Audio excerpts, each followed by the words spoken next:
Welcome to another edition of Walk With Me Online, and in particular, well, we've got that little segment in there called Fork in the Road, and I'm very fortunate today to sit down with a great mate of mine. He's a Coleman medalist, he's a Premiership coach, and just as importantly, he's my 1999 Premiership teammate. A very warm welcome to John Longmire. How are you going, mate? G'day, mate. Good to be here, Causa.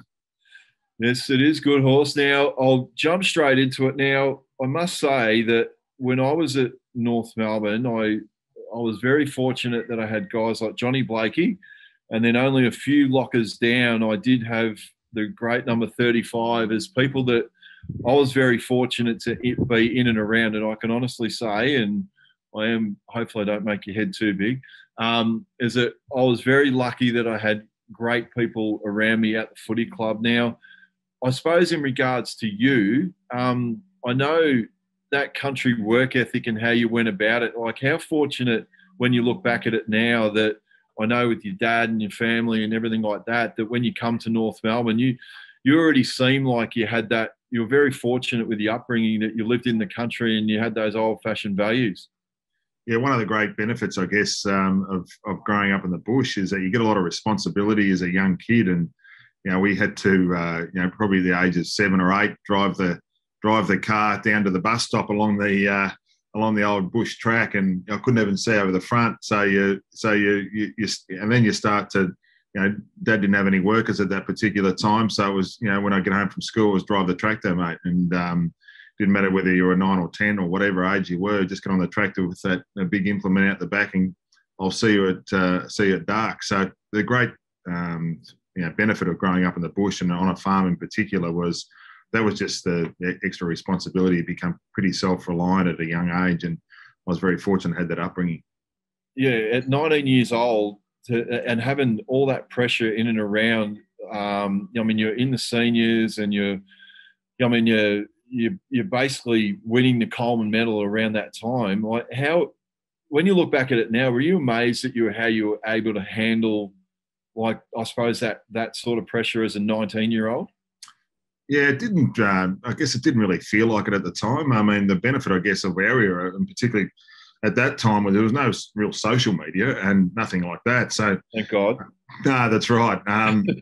But it really didn't feel like that at the time. I'd been down there since I turned 16, and played as a 17 and 18-year-old, and was just getting used to being out of the country and being in the city, living with some fantastic other young blokes. And I guess at that particular time, it was just playing footy and really enjoying it. Fortunately, I spent a bit of time down back the year before and taught me some great lessons, playing on some of the best forwards in the game in Dunstall, Lockett, Ablett, a number of different players, and I was able to use some of those lessons, I guess, I learnt and as a 19-year-old when I went back to full forward.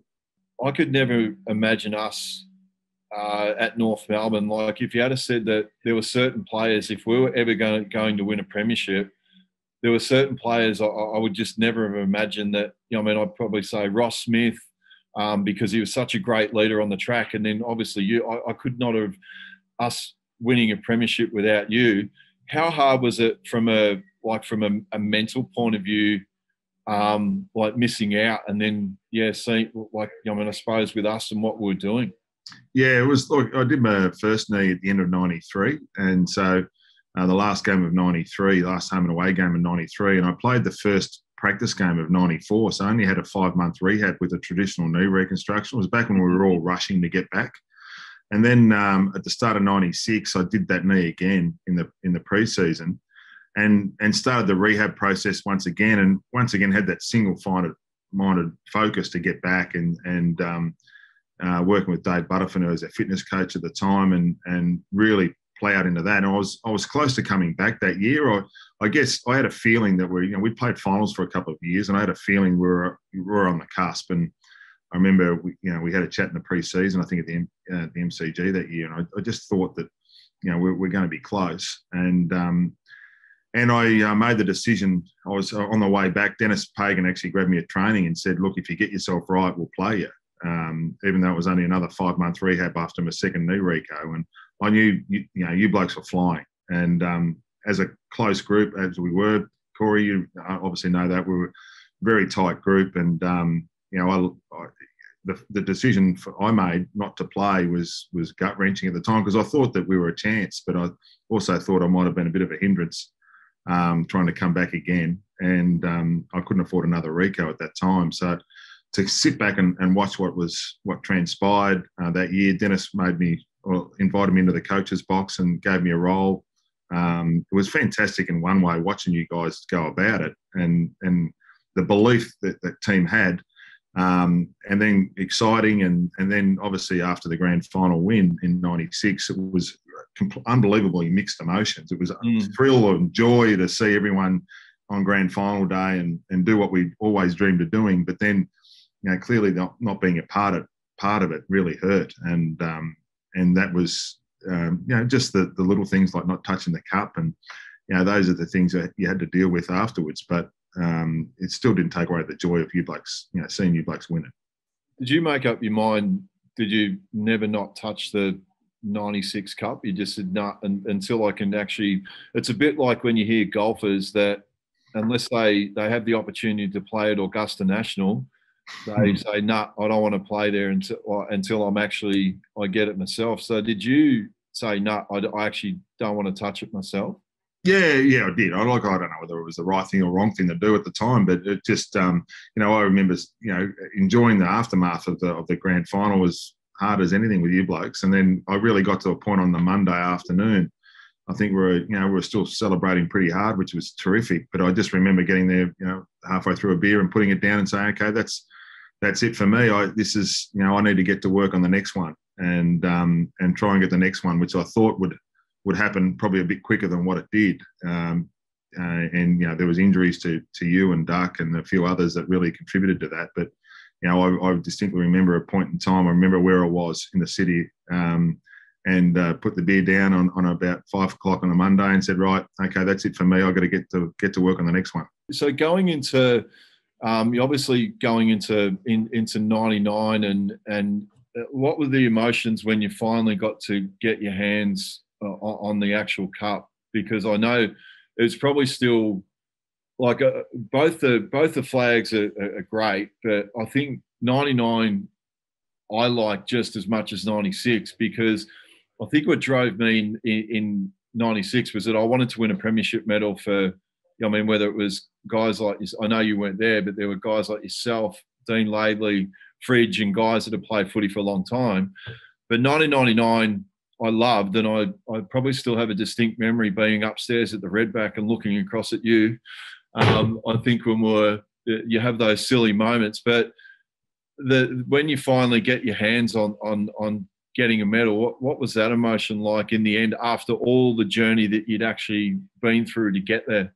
I went from a regular senior player. I got back and played 97 and was still a regular senior player, but I went back to defence, and I was clearly starting to struggle. My agility I'd lost after the 2 knee recos, and I'd had a bit of tendonitis, and I was starting to struggle, even though I was only young still. I was still feeling the pinch. And then 98, I was in and out of the senior team. I'd gone from a regular senior player all my career, I guess, to just really one that was hanging on by his fingernails and in and out of the senior team. I felt that I really struggled with that initially. That was the 2 senior groups at training, or the 2 groups at training, and the seniors go over there and the reserves go down there. And I remember Duck one stage, see you later, horse, where you going? And I remember running down at Arden Street in the shadows there, and I found that pretty hard to cope with initially. But then I got used to it. I remember Bomber Thompson was very good during that period. But I was able to get to a point where 98, I didn't make the grand final team, and I remember Dennis Pagan ringing me up against Adelaide, and our grand final week, I remember I was in the car park where I was shopping, and he said, you're not going to play this week. And I thought I'd lost another chance to play in another grand final, and I was just gutted. I got to training that night, and I couldn't think straight. It was just an absolute blur in 98, the last training session, because I got some great advice from Ron Joseph at the time to make sure that I get there first thing on grand final day and wish everyone the best and shake their hands and get in there and barrack as hard as I can. And I certainly thank him for that. That was great advice at that time when you're sort of dealing with the emotions of missing another grand final team. And then 99, it was the same journey for me. I was buggered as a player. I couldn't run or jump, move, turn. I couldn't do a thing, really. I was playing a lot in the reserves. At the end of the year, I had my elbow strapped, my knee strapped. I was like a mummy. It was ridiculous. And the other thing was I couldn't get a kick. And I was just so grateful that Dennis selected me. I was just unbelievably, I think he felt sorry for me. But I just was so grateful because, I had a fitness test that week. Dennis thought I'd lost a bit of speed and before the prelim final, and Cameron Mooney and I were made to lay down in the grounds on the Arden Street, and he threw a whistle out behind us and we had to turn and sprint, and I whacked Cameron Mooney in the guts just to try and get a little break because I was as slow as anything. But Moons was just a young fella, and I thought I'm going to take every advantage I could. Unfortunately, he got back in, but unfortunately for Jason McKernan, he missed out. But it was I just felt so grateful. I just couldn't, I'm so grateful to Dennis for selecting me in the match committee, and so grateful to the rest of the team to be able to get us to another grand final. And afterwards, it'd be fair to say I carried on like I'd won the Norm Smith Medal, Causa, with my 3 possessions, 2 ineffective, 1 effective possession for the game. But it was just one of the most grateful experiences I've ever had. Yeah, look, as you know, I think it's the journey that sometimes that gets you there as well. Anyway, I mean, Steve Bradbury's got a gold medal too, and I think if you go to the backstory, it's not just what happens on the day. And I think you'd more than paid your dues to get there. But the thing that I always find interesting, Horse, is when you as a player, you were probably the last person I would ever imagine to go on to be a senior coach, because we always used to have those conversations that coaches could end up a little bit mad. Like I want to know when the penny dropped, when you suddenly went, hang on, I'm going to be a senior coach. I'm going over into the mad category.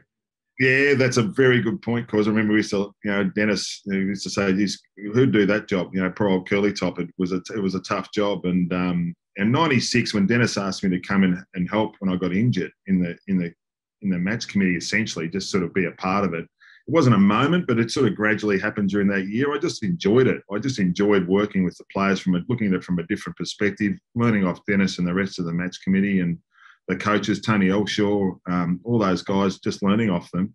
And then I did a level 2 coaching course with David Whedon. I was one of the first intakes, I guess, at that point in time. And it forced me to actually write down my thoughts on paper. And I did a big thesis on it. And I really enjoyed that. I really enjoyed the fact that it forced me to sort of structure my thoughts down. And I loved talking and working with David Whedon.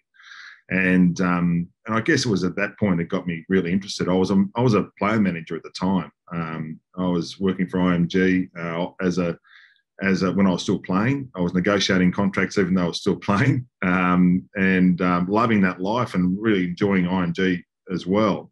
But I guess it was just this burn to get back involved. And when I spoke to the Swans on the eve of a final series down there, and I was rung up the next day by Colin Seary, who was the GM of football at the time, I think, and he asked me to consider coming to Sydney. Shelley and I hadn't been married. I just thought it was going to be a new journey for us.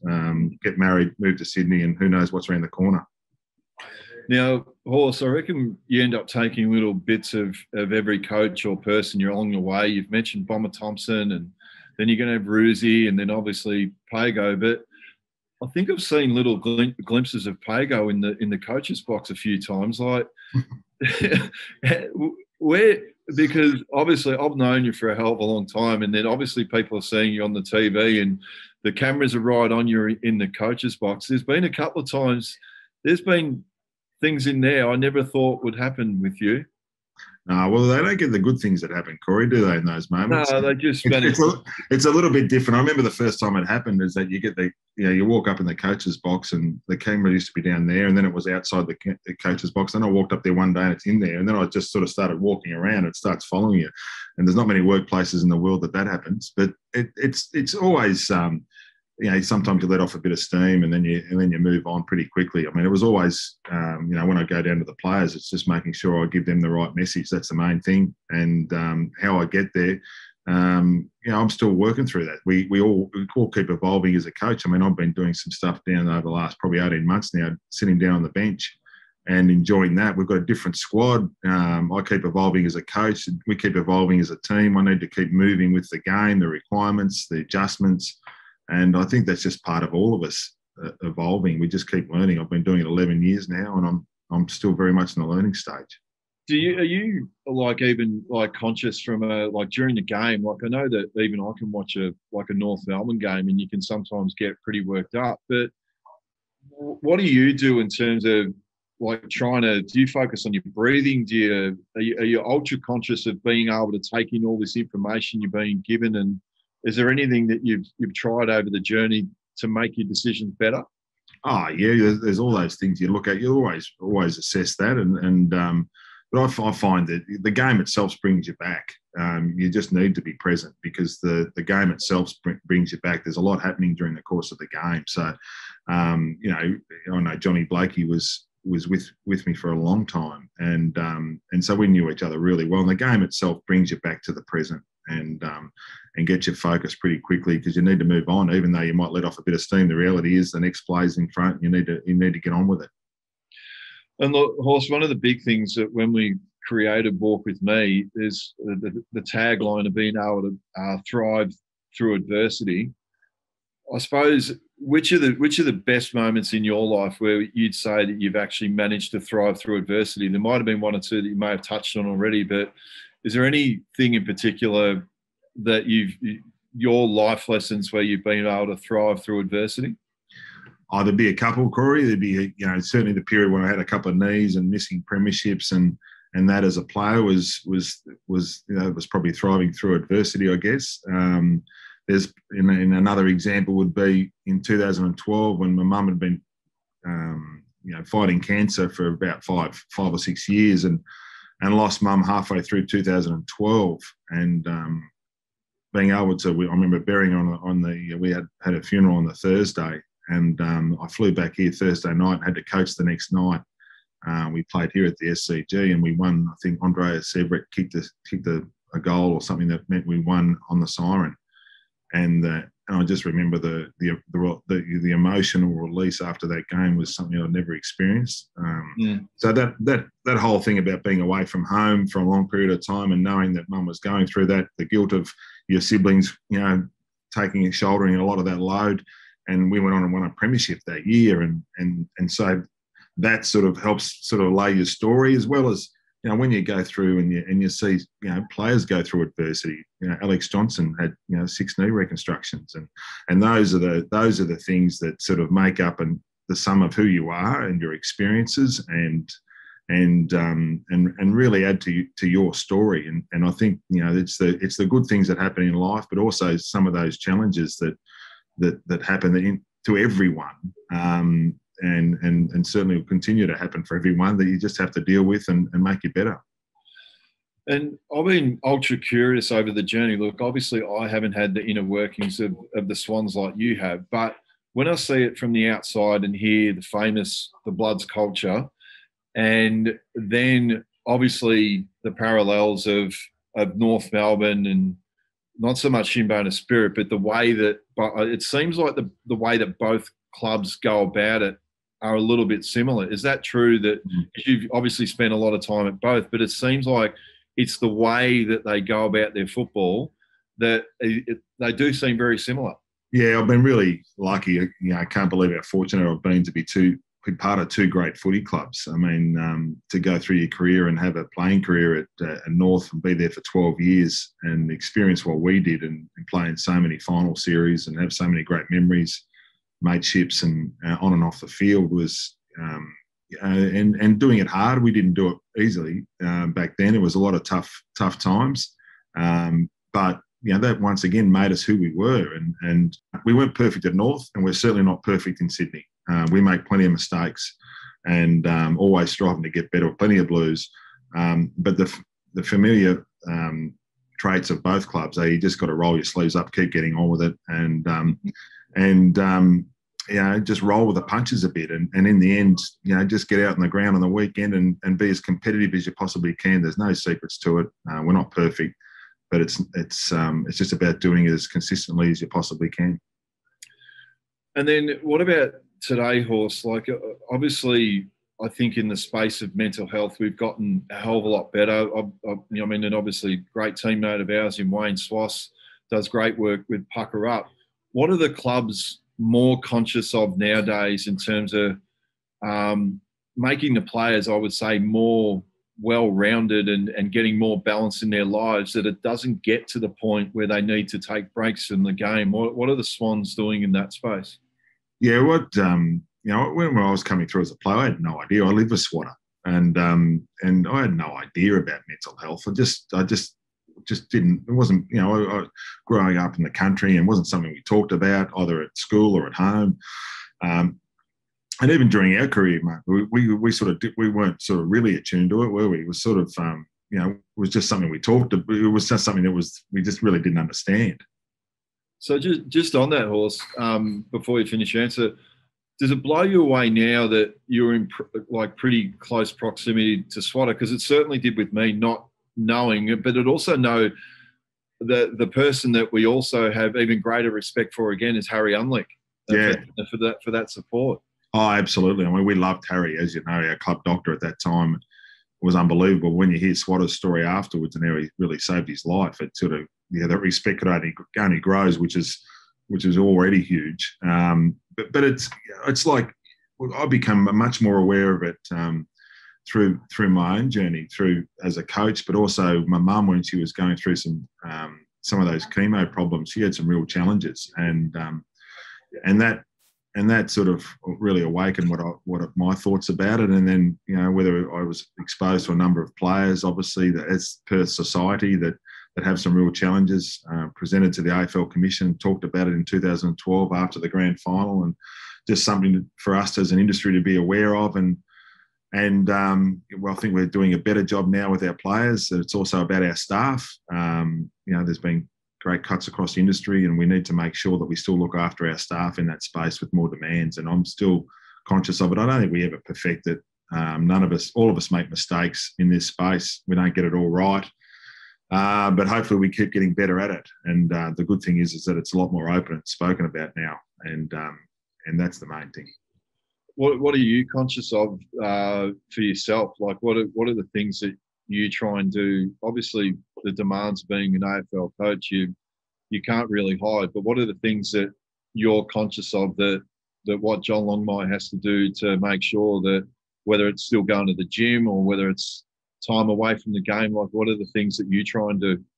Yeah, it's very difficult, Corey, and to get caught up in just keep doing stuff, because there's always stuff to do. There's always things coming at you as a coach, and there's a couple of things that's important to do. One is to keep exercising. You need to do that. I find that's a great release. But when I was on the hub last year, it was so important for me because I didn't have my other release, which is my family with me. My family is so important as a release mechanism, whether it's watching them play sport or mucking around with the kids or just having a glass of wine with my wife.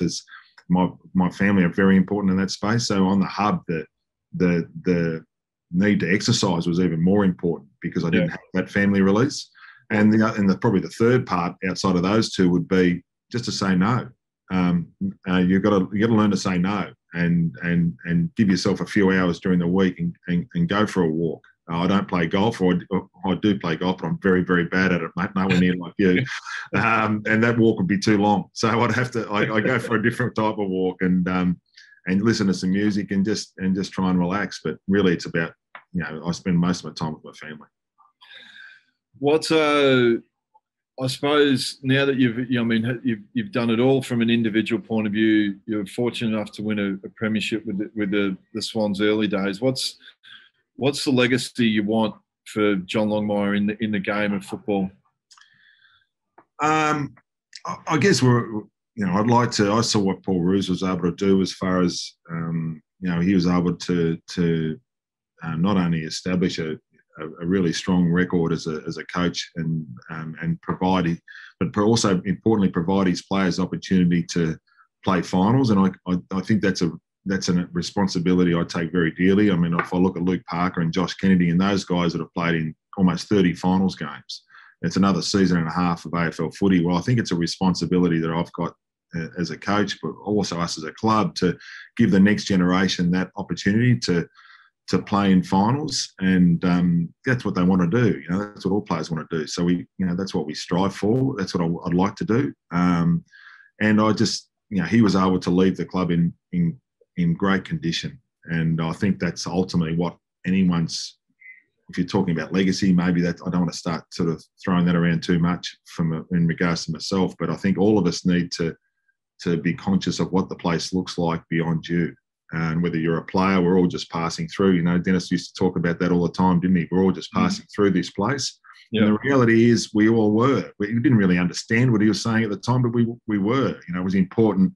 We were just passing through. And it's the same as coaches or staff, even though I've been here for 20 years now, which is, it's been fantastic for me. But, the reality is we will just pass through. And at some point I'd like to be able to look back, and hopefully those players and coaches that have gone before do now, is just look back and say, well, that's, they're in pretty good shape. And that's ultimately, may not happen that way, but that's what I'd like to be able to do. Now, before we go, Horse, I've actually a few more questions. I've had a couple of people that have asked some questions. I've got Julie that always joins us on the walk. She's written down a couple of questions, but the ones that I'm going to ask, she said, what do you personally do to have some fun, and who brings the fun to the Swans?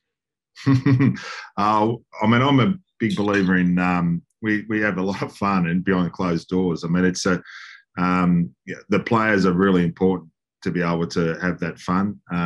We have a lot of stuff that we talk about outside of footy that's bloody just having a good old laugh. And I thought our hub experience last year really typified that. Our playing group came through unbelievably well through what was, a very trying time. And when you're living with each other 7 days a week, and you're in that sort of confines.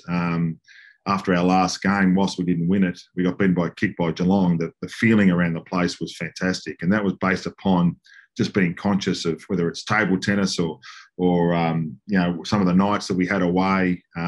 It's something I'm very aware of. It's something that I think all footy clubs, understand the ecosystem, what's happening is really important. And I think in the end, you monitor that as you go. And we have, we certainly, I thought we came through the hub experience as an example of that in really good shape. Just on that, did you, from the start, were you ultra conscious about embracing going into the hub? Because watching some of the documentaries, Making Their Mark, it seemed like some of the clubs were at the start didn't really embrace it. How do you feel like the Swans, and in particular did you embrace it from the very beginning? I thought we were at probably a different stage than some of the teams, because we had a really young group. And not many with many families. There was only a couple with families, and so we had a really young team, and they cook and clean it. They're at home, and I thought, my personal opinion was, get us on there. It was, let's go. Like I actually had my vision was, and I think a lot of our players were as well, as let's go. And we had to do it. Didn't mean we didn't miss family. Didn't mean there wasn't any tough times. Clearly there was, but we had to do it. But so why not just jump into it? And personally, I had a great experience, some of the best experiences I've had in footy, and our players as well. And we had some great fun. We had some really good fun. That we spoke about it in the week before our last game. Was it's ending this week, and it didn't feel like it was a burden to us. We felt like we got through it in a really good space. And my aim was to get out of that with that feeling, with the playing group and the staff all feeling good about themselves. Yeah. Now we get down to we asked this question all our guests. I did ask it. Now, by the way, before I get to this question, I've done a number of functions with Wayne Carey over the last few weeks, and does it actually give you an enormous amount of satisfaction that he's the set of steak knives?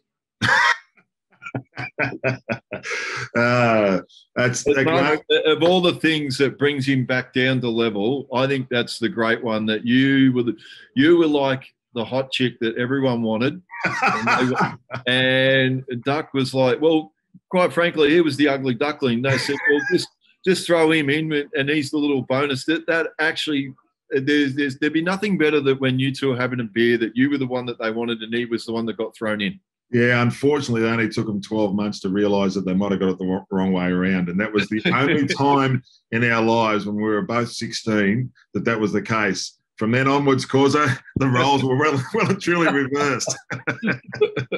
It did get flipped on its head. But look, I have asked this question to all our guests. Where would you say is the real fork in the road moment for John Longmire? We might have already covered it, but where would you say life could have gone either way, but it obviously went for the better, and could have been a life lesson or something that happened to you?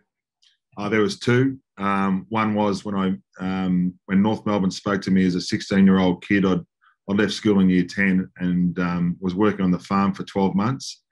And they came up and spoke to me and said, we need an answer in 2 weeks. And my mum and dad said to me, it's up to you.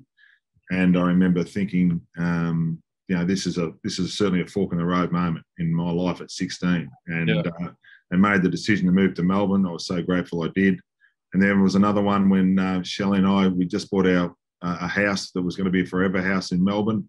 It was going to be for our kids, and we were about to get married. We just moved into this house. There was boxes everywhere. I got home that day and said to Shelley, okay, I know we haven't unpacked in this house yet, but how about going to Sydney? She said, are you joking? And I said, no. And then she said, yep, let's go. And I'm forever grateful for that, because that's meant another part of the fork in the road has ended up a bit different for me as well, and us and our 3 kids all born in Sydney. And, so there's probably 2 distinct ones for me. That is, I tell you what, Horse, that is pretty cool of Shelley. Like when you think of you're moving into a house and to have an answer like that, I think, Shelley, that's as cool an answer as you'd ever hear. Mate, I count my lucky stars every day. And when you're the wife of an AFL coach, it's quite a unique journey. And fortunately, we went to school together, mate. And so we've known each other since year 7. So she knows Mark, all my insides and outsides and all the goods and bads. But fortunately, she's got the great demeanour to be able to ride the bumps with me. 100%. Now, look, we've gone a little bit over, Horse, but look, as I said off the top, I was incredibly fortunate at North Melbourne that I always used the likes of Johnny Blakey, who was probably down the other end of the room. But I know that, and actually, I will tell you one funny story. I remember telling you this, that when I was in year 11 at school, I think I told you this, that this is the days before GPS. I picked out someone that I had to track their movements in a game of football. And I thought, I'm going to choose John Longmire. He's full forward. He doesn't really – I had it all sussed out. I thought, none of this midfielder stuff. I'm going to pick a forward. So at least then he won't run very far. Job done, right? Well, the day I picked Horse, he went and kicked 14 goals. So needless to say, I was very bloody busy. I still wouldn't have ran very far, though. Yeah, well, I think he kicked 14 goals or something crazy. So it caused me a lot of work. But look, outside of that, mate, look, like I said, I wouldn't have become, I think, the player I've become when I had role models like you and Johnny Blakey at the footy club. And, I think forever and a day. And then I only saw Horse on the plane the other day. It's always fantastic when I get to see you. And I know when I'm going to come to Sydney, we will maybe get to crack open a bottle of red and have a feed together, because it's been way too long. And I'm just forever grateful the impact that you'd had on my career at North Melbourne. Good on you, mate. It's thanks for having me, and likewise for you, mate. We mightn't have got to where we needed to. So it's great to catch up again. All right. Thanks, mate. And look, for everyone, go to Walk With Me online for not only this episode, but plenty of back episodes. You can see the steak knives himself, Wayne Carey, and Eddie Maguire, John Daly, and all the great people we've spoken to. So until we see you next time, have a great day.